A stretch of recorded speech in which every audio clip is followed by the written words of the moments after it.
Hello विद्यार्थियों, मैं रंजीता कौर ज्ञान वर्षा चैनल में आपका स्वागत है। आज हम क्लास 12th की पाठ्य पुस्तक में से पाठ 1 सूर के बालकृष्ण पढ़ेंगे और समझेंगे।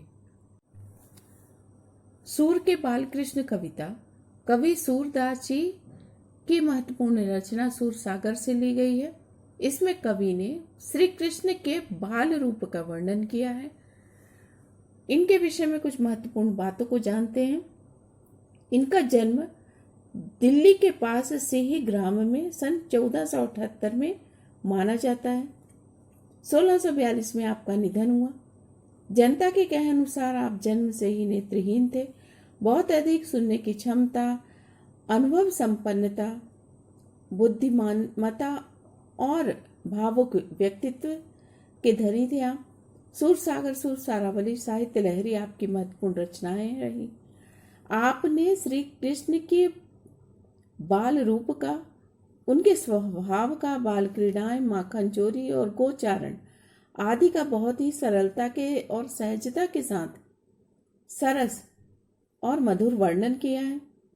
आपने कृष्ण के प्रति माँ यशोदा और नंद बाबा का जो स्नेह व्यक्त किया है अपनी कविताओं के माध्यम से, वो हृदय को छू लेने वाला है।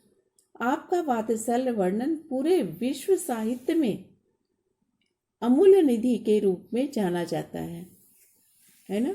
तो पूरे समस्त संसार में आपका वात्सल्य वर्णन, जो श्री कृष्ण के प्रति माता यशोदा का जो प्रेम है, उसके जो आपका काव्य है, वह पूरे विश्व में प्रसिद्ध है। आपने अपनी कविताओं में ब्रज भाषा का प्रयोग किया है। लोकोक्तियों और मुहावरों का भी प्रयोग दिखाई पड़ता है। केंद्रीय भाव किसी कविता का सारांश होता है। प्रस्तुत पदों में माँ यशोदा की बाल कृष्ण के प्रति जो इच्छाएं हैं उनको बतलाया गया है।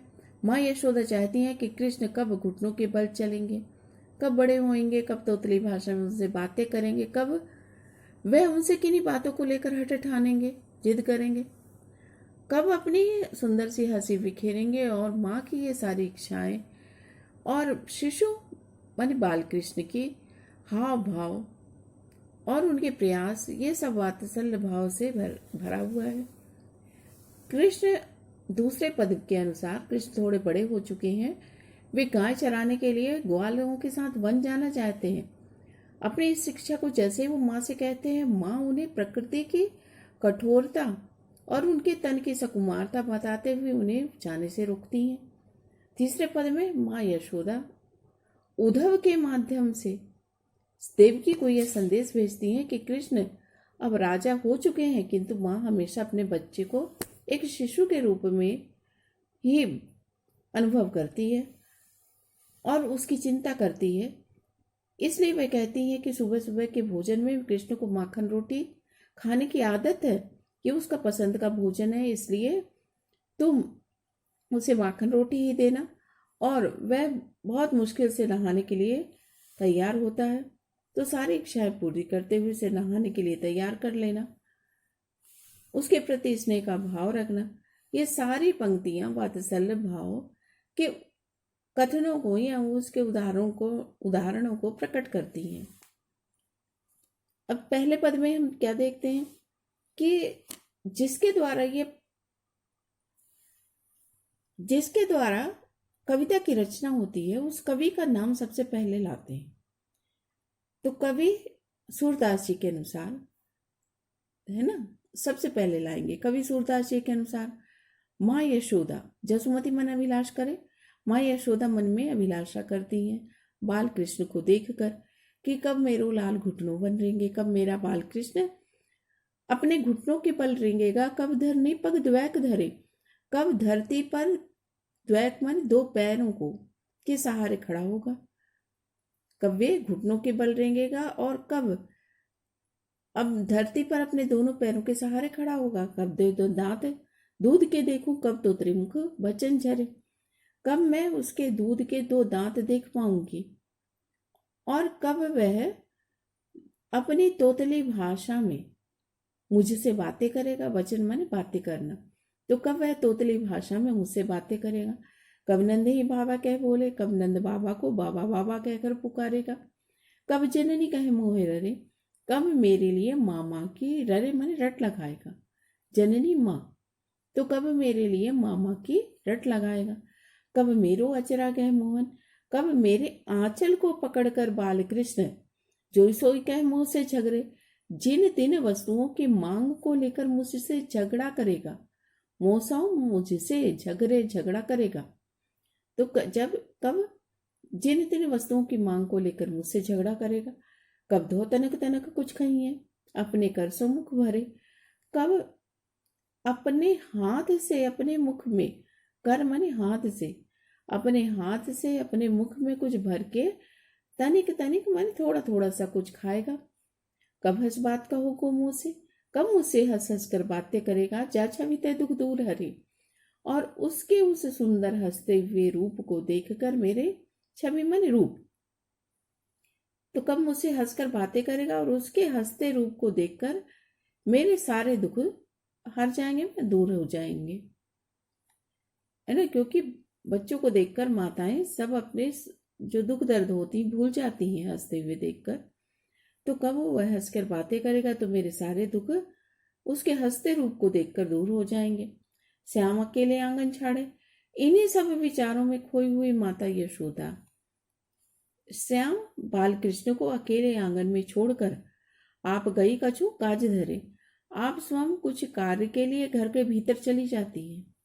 यही अंतर अंधवाई उठ्यो एक, ठीक इसी अंतराल में कृष्ण का, बाल कृष्ण का आंगन में अकेले रह जाना और माता यशोदा का घर के भीतर चले जाना, ठीक इसी अंतराल, इसी समय में एक तेज आंधी उठती है। अंधिवाई उठियो एक तेज आंधी उठती है, गरजत गगन सहित गहरे, और आसमान में बादल गरजने लगते हैं। सूरदास ब्रज लोग सुनत धुनी, सूरदास कहते हैं कि ब्रजवासियों ने जब इस ध्वनि को, इस आवाज को सुना, तो जो तैसा अति डरे, जो जहां था वो वहीं खड़ा रह गया, सब अत्यधिक डर गए। अर्थात जैसे ही माता यशोदा घर के भीतर गई तो श्री कृष्ण के वध के लिए कंस के द्वारा पूतना राक्षसी का आगमन होता है ना। कंस के द्वारा पूतना राक्षसी जो कृष्ण के वध के लिए आई है उसका आगमन होता है, और एक तेज आंधी उठती है, आसमान में बादल गरजने लगते हैं। और सूरदास कहते हैं कि इस बादलों के गरजने की ध्वनि को जब ब्रजवासियों ने सुना तो वह अत्यधिक डर गए, जो जहां था वह वहीं खड़ा रह गया। अब इस दूसरे पद में, पिछले पदों में कृष्ण शिशु हैं और यहाँ पर वो जैसे 8-10 साल के बच्चे हैं, वो प्रतिदिन वो जो ग्वाले हैं उनके सखा है मित्र, उनको गाय चराते जाते हुए देखते हैं। एक दिन माँ यशोदा से हट कर बैठते हैं कि आज वो गाय चराने के लिए बन जाएंगे। तो ये कवि के द्वारा लिखा गया है, तो कवि सूरदास जी के अनुसार श्री कृष्ण माता यशोदा से बाल सुलभ जिज्ञासा के कारण, है ना, बच्चों में बहुत कुछ जानने की जो इच्छा है उसके कारण, तो बाल सुलभ जिज्ञासा के कारण माता यशोदा से कहते हैं कि आज मैं गाय चरावन जई हूँ, आज मैं गाय चराने के लिए जाऊंगा। वृंदावन के भांति भांति फल अपने कर में खई हूँ, वृंदावन के अलग अलग भांति भांति मैंने वे अलग अलग प्रकार के फलों को अपने कर हाथ से तोड़कर खाऊंगा। श्री कृष्ण के मुख से वृंदावन जाने की बात को सुनकर माँ यशोदा चिंतित हो जाती है और वह कृष्ण को समझाने का प्रयास करती हैं। ऐसी बात कहो जनवारे देखो अपनी भांति, हे बाल कृष्ण तुम कैसी बातें करते हो, देखो अपनी भांति, एक बार तो अपने कोमल तन की ओर देखो। तनक तनक कुछ चलिए कैसे आवत है राती, तुम्हारे तनक तनक छोटे छोटे से पांव वृंदावन की इतनी लंबी दूरी को कैसे तय कर पाएंगे, तुम्हें वापस आने में रात हो जाएगी। क्यों? क्योंकि इतनी लंबी दूरी है, तुम छोटे छोटे से कदमों से वृंदावन जाओगे, फिर लौटोगे तो तुम्हें तो आने में रात हो जाएगी। क्योंकि प्रात गैया जात गैयालय चारण, घर आवत है सांझ। प्रातःकाल से ही जो ग्वाले हैं गाय चराने के लिए निकल पड़ते हैं और उन्हें वापस आने में सांझ हो जाती है, जबकि यह उनका प्रतिदिन का काम है। तब भी सांझ होती है, तुम्हें तो रात हो जाएगी। तुमरो कमल बदन कुमलई है, रेंगती घाम ही माज। गायों के पीछे घाम में मैंने धूप में रेंगते चलते हुए, गायों के पीछे धूप में चलते हुए, भाग दौड़ करते हुए तुम्हारा कमल के समान कोमल तन कुमला जाएगा। तेरी सौ मोई घाम न लागत, भूख नहीं कुछ नेक। लेकिन जो कृष्ण है वो वृंदावन जाने की अपनी हठ, जो जिद है, उसको छोड़ने को तैयार ही नहीं है।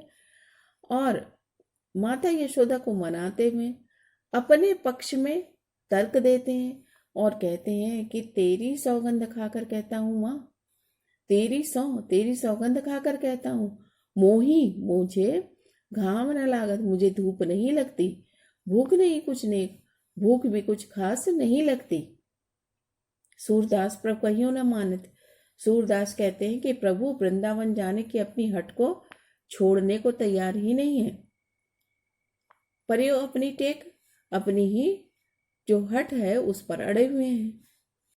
प्रस्तुत पद्यांश मथुरा गमन के समय का है, जब श्री कृष्ण मथुरा जा चुके हैं। वहाँ उन्होंने कंस का वध किया है और अपने जन्म देने वाले माता पिता देवकी वासुदेव को उसके अत्याचारों से, कारावास से मुक्त कराया है। अब राजपाट की जिम्मेदारी से वो बंध गए हैं, इसलिए गोकुल नहीं आ पाते। गोकुल वासियों का हाल समाचार जानने के लिए और उन्हें समझाने बुझाने के लिए वह अपने मित्र उद्धव को गोकुल भेजते हैं, जो उनका साथी भी है और परम मित्र भी है। अब सूरदास जी के अनुसार लिखना यहाँ से होगा। सूरदास जी के अनुसार माता यशोदा देवकी को संदेश भेजती हैं, हे उद्धव, देवकी से मेरा यह संदेश कह देना। हो तो धाय तिहारी सुत की, कहने को तो मैं तुम्हारे पुत्र कृष्ण की धाय हूँ, उसका मैंने पालन पोषण किया है। वास्तविक माता तो तुम ही हो। मैं कोई अधिकार नहीं जता रही, पर कृष्ण पर माया करती रही हो, कृष्ण पर अपनी ममता लुटाती रहना। जब भी टेक तुम जानती उनकी, कृष्ण को गए हुए बहुत दिन हो गए हैं, तुम उसकी आदतों के विषय में जान चुकी होगी, तब मोहि कहे आवे, तब भी मुझसे कहे बिना नहीं रहा जा रहा। प्रातः होते मेरे लाड़ लड़े ते माखन रोटी भावे। प्रातः काल होते ही मेरे लाडले कृष्ण का रुचि का भोजन, उसकी पसंद का भोजन माखन रोटी है, इसलिए तुम उसे माखन रोटी ही देना। तेल उठन और तातो जल से ताही देख भज जाते। तेल उठन और गर्म जल अर्थात स्नान के प्रबंध को देखते ही वह वहां से भागने का प्रयास करता है ना। शीघ्रता से स्नान के लिए तैयार नहीं होता, जो जो मांगत सोई सोई देती। और स्नान करते समय वो जिन जिन वस्तुओं की मांग करता है, मैं क्रम क्रम से बारी बारी से वो सारी उसकी मांगे पूरी करती जाती थी, तब वह स्नान करता था। तो तुम भी कृष्ण को स्नान के लिए ऐसे ही मना लेना। सूर पथिक सुन मोहि रैन दिन, बढ़ियो रहे तो उर सोचे। यशोदा कहती हैं, सूरदास जी के अनुसार यशोदा उद्धव से कहती है कि हे पथिक, हे राहगीर, सुनो, मेरे उर में मेरे हृदय में सोच चिंता दिन रात बढ़ती रहती है, कि मेरे उर हृदय में चिंता दिन रात रैन दिन रात बढ़ती रहती है। मेरो अलग लड़े तो मोहन हवह कर संकोच, क्योंकि मेरा अल्लड़ लाड़ला सा कृष्ण अभी भी बहुत संकोची है। वह स्वयं किसी प्रकार की मांग नहीं रख पाएगा, और ऐसा न हो कि वह अपनी संकोच में अपनी स्वाभाविक आदतों को, है ना, या इच्छाओं का त्याग कर दे। इसलिए देवकी, तुम ही कृष्ण की सारी इच्छाओं का और उसकी प्रवृत्तियों का, उसकी आदतों का ध्यान रखना।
वाक्य प्रयोग स्वयं करें। मुहावरे का अर्थ देख लें और वाक्य अपना अपना बनाएं।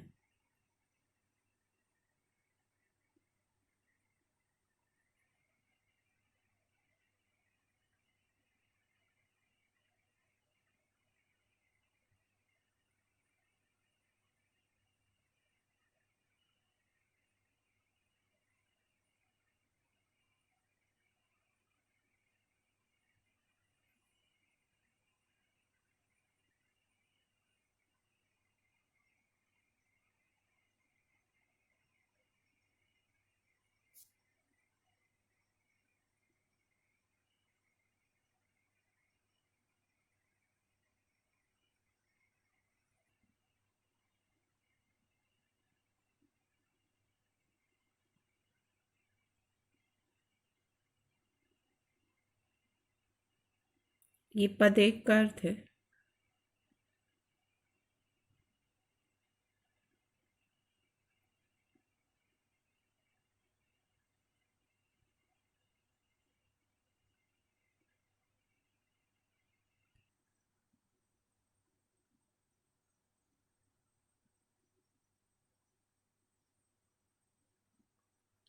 इतना बड़ा विशेष नहीं लिखते हैं, बस बोल दीजिए तत्सम तद्भव शब्दावली का प्रयोग हुआ, वातसल रस है और ब्रजभाषा है। बस इतना पर्याप्त होता है विशेष में।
गॉड ब्लेस यू बच्चों।